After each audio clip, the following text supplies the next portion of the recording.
Hey everyone, welcome back to the channel. Today we are taking to the skies with the WeFone WF40. It's a foldable 4K camera drone that's packed with features and might even offer some stunning aerial footage.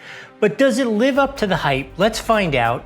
My first impressions of this drone were it looks sleek, it feels impressively lightweight, it's got a foldable design which is perfect for portability. In the box, you get the drone itself, the controller, 2 batteries, extra propellers, and a carrying case.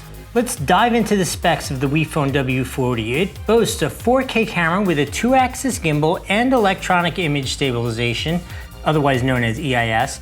This combo should mean smooth, stable footage even in windy conditions. It also has GPS and optical flow positioning for precise hovering, flight control, plus it's got a 5G transmission, so you can expect a clear signal even at long ranges.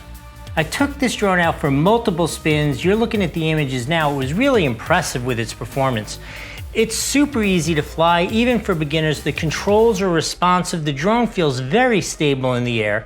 The 4K camera should be capable of capturing some amazing detail. You can make up your own mind looking at it right now. Also, while you're looking at it, you can do your own evaluation. Does it look smooth? Does it look like the image has been stabilized? It has those built-in cool modes like follow me and all those things, and they all work perfectly.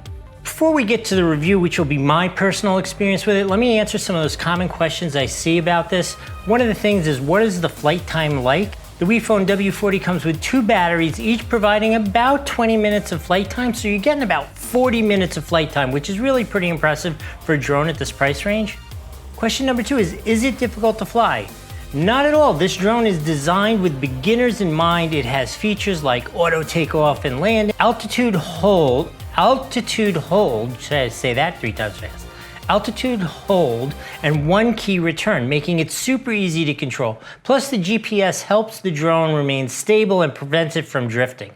Another common question I see is, how far can it fly? With the 5G transmission, you can get a range of up to 1,500 meters, and that's plenty of distance. Actually, that's way beyond what you're allowed to fly with the FAA, but you can certainly get some amazing aerial shots, and you won't have range anxiety.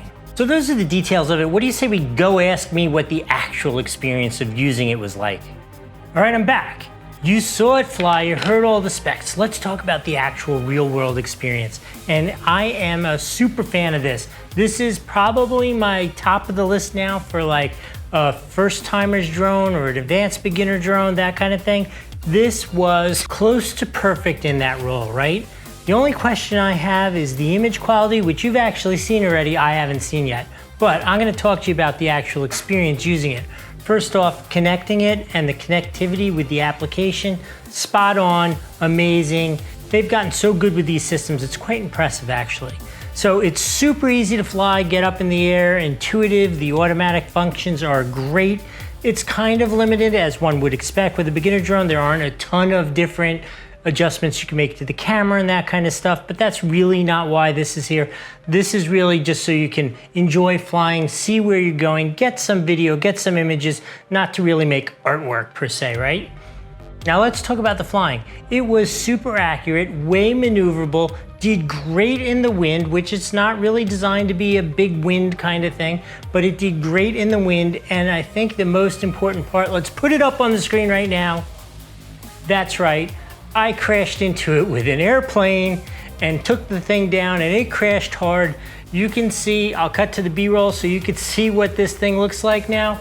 I was pretty sure it was dead, but I just dusted it out, put the arms back where they were supposed to be, made sure the blades weren't cracked terribly. Obviously it has a little crack in the housing, cranked it up, and it went right up again, and I have flown it since so successfully, so well. It's like nothing. This is like super tank. Let's call it super tank. Don't use it as a super tank. Don't do something as stupid as flying your airplane into the drone. But if you're gonna be a stupid YouTuber and you wanna get some cool videos for your peoples, sometimes you gotta take a couple little chances. That one went sideways on me. Don't do that yourself.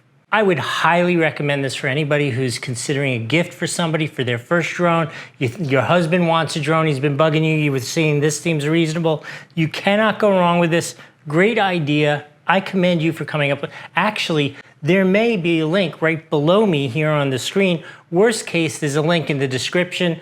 And it also helps the channel when you do those classic things like follow, subscribe, like the video, share the video, all those things. I'm gonna say thank you in advance for that.